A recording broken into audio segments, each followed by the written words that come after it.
Hello viewers, आज हम बात करेंगे आचार संहिता की, जिसे हम कहते हैं आदर्श आचार संहिता। इंग्लिश में हम इसे मॉडर्न कोड ऑफ कंडक्ट कहते हैं, एमसीसी। ये जो आदर्श आचार संहिता होती है, ये कब लागू की जाती है, क्यों लागू की जाती है और इसके जो प्रभाव हैं वो राजनीतिक नेताओं पर क्या पड़ते हैं और आम लोगों पर इसके प्रभाव क्या पड़ते हैं, उन सब के बारे में आज हम जानेंगे।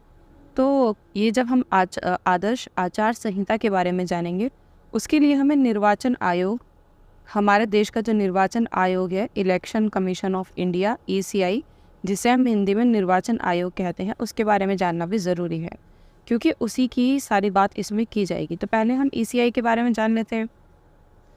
ये एक तरीके का संवैधानिक निकाय है, यानी कि कॉन्स्टिट्यूशनल बॉडी है। ये संविधान के हिसाब से ये एक संगठन बना हुआ है, एक निकाय बना हुआ है। अनुच्छेद 324 के तहत संसद के जो भी चुनाव होते हैं, ठीक है, संसद, विधानमंडल, राष्ट्रपति, उपराष्ट्रपति, इन सभी के चुनाव के लिए कौन जिम्मेदार है? ECI, ठीक है, इलेक्शन कमीशन ऑफ इंडिया, यानी कि निर्वाचन आयोग। निर्वाचन आयोग ही संसद के चुनाव हो, चाहे राज्य में चुनाव हो, चाहे वो राष्ट्रपति के हो, उपराष्ट्रपति के हो, वो सारे चुनाव कौन कराएगा? इलेक्शन कमीशन ऑफ इंडिया कराएगा। अब इसके पास ये निष्पक्ष, ताकि ये निष्पक्ष तरीके से चुनाव करा सके, अच्छे से चुनाव करा सके, इस वजह से ये आचार संहिता को लागू करते हैं। ये जो आदर्श आचार संहिता होती है, ये तभी लागू की जाती है जब देश में चुनाव चल रहे होते हैं। जैसे कि आजकल का जो टाइम चल रहा है, आजकल ये लागू की गई है आचार संहिता। तो इसमें क्या होता है, देखिए, हम ऐसे समझते हैं, अभी वो टाइम चल रहा है कि चुनाव हो रहे हैं। अब चुनाव में कोई भी पार्टी जीत सकती है, जो भी पार्टी जीतेगी वही पार्टी सरकार बनाएगी। लेकिन फिलहाल जो अभी सरकार बनी बैठी है, जो पार्टी अभी सरकार चला रही है, वो तो अभी है ना, वो अभी गई नहीं है। जब तक फैसले नहीं आ जाते, ये वाली सरकार तब तक जाएगी नहीं, ठीक है। अभी ये पावर में है, तो ये अपनी पावर का गलत यूज़ कर सकती है। जैसे कि सरकारी गाड़ियाँ होती हैं, उनका यूज़ कर सकती है। सरकार के पास इतना सारा पैसा होता है, उसका यूज़ कर सकती है। या फिर कुछ ऐसे रूल्स बना सकती है कि इनकी रैली कहीं पे भी जाए और जो दूसरे लोग हैं उनकी रैली को ये रोक सकती है, किसी को जेल भिजवा सकती है, किसी को कुछ भी करा सकती है, क्योंकि ये पावर में है, सत्ता में है और इसके पास बहुत सारी पावर है। तो ये अपनी पावर का गलत इस्तेमाल ना कर सके, इस वजह से भारत का इलेक्शन कमीशन ऑफ इंडिया जो है, यानी कि निर्वाचन आयोग, ये लागू करते हैं आचार संहिता को। किसे लागू करते हैं? आचार संहिता को, ताकि कुछ कानून बनाए जा सकें, कुछ रूल्स बनाए जा सकें, जिससे कोई अपनी पावर का गलत इस्तेमाल ना कर सके। जाहिर सी बात है, जो सरकार अभी पावर में है वो जीतने के लिए कुछ भी करेगी, चाहे वो कोई भी सरकार हो, ताकि वो सरकार बनी रहे और दूसरा उनके आड़े ना आए, दूसरा उनके रास्ते में कोई ना आए। तो वो कोशिश करेगी हर तरीके के हथकंडे अपनाने की, जिसमें वो गलत तरीके भी इस्तेमाल कर सकती है। तो जब आचार संहिता लागू की जाती है, तो इसमें क्या क्या बोला जाता है वो मैं आपको बताती हूँ।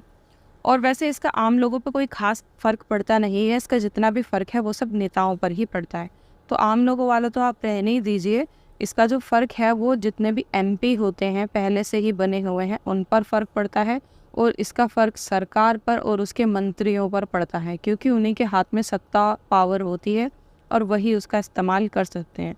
तो ये चुनाव से पहले राजनीतिक दलों और उम्मीदवारों को विनियमित करने हेतु ECI द्वारा जारी की जाता है, ये मैंने आपको बता दिया।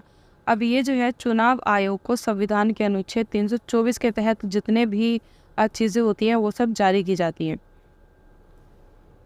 अब ये कब से कब तक रहता है? तो चुनाव की जब घोषणा हो जाती है कि चुनाव इतनी तारीख को होने वाले हैं, जैसे कि 15-20 दिन पहले या कोई महीना भर पहले ही घोषणा की जाती है, तो उस डेट से लेकर जिस दिन चुनाव ख़त्म होंगे, जिस दिन नतीजे आएंगे, नतीजों तक, तब तक आचार संहिता लागू रहती है। क्योंकि उसी बीच में कोई भी जो सरकार है, जो कोई भी नेता है, वो गड़बड़ करेगा, अब आप मुझे बाद में बताना कि कौन कितनी आचार संहिता को फॉलो कर रहा है, वो बात की बात है, लेकिन ये इतने टाइम के लिए कि जिस टाइम घोषणा की गई है वो वाली डेट, और जब नतीजे आ जाएंगे, जैसे अभी 4 जून को नतीजे आएंगे, तो 4 जून तक आचार संहिता लागू रहेगी। इसमें किन किन चीज़ों पे प्रतिबंध लगा दिया जाता है, जैसे सामान्य जो संचालन होता है उस पर, ठीक है, बैठकों पर, हर चीज़ पे ना रूल्स लगा दिए जाते हैं। बैठक, जुलूस, मतदान दिवस कौन से दिन होगा, मतदान केंद्र किस तरीके से रखे जाएंगे, कोई जुलूस अपना कहाँ से निकाल सकता है, कहाँ से नहीं निकाल सकता, वगैरह ये सारी चीज़ें। सत्ता दल क्या कर सकते हैं, क्या नहीं कर सकते, चुनाव घोषणा पत्र, इन सब से संबंधित जितने भी चीज़ें हैं वो सब इसमें लागू की जाती हैं। जैसे कि सरकारी खजाने और मीडिया के उपचार से बचना, ठीक है। आप सरकारी खजाने का यूज़ नहीं कर सकते, यानी कि आपको अगर प्रचार करना है, प्रचार प्रसार जो भी करना है, आप सरकारी खजाने का, सरकारी पैसे का यूज़ नहीं कर सकते, आप मीडिया का यूज़ नहीं कर सकते उसके लिए, ठीक है। और आप सरकारी गाड़ी का भी यूज़ नहीं कर सकते, ठीक है, गाड़ी का भी यूज़ नहीं कर सकते। तो जो भी आपको यूज़ करना है वो अपने पैसों से यूज़ करना है।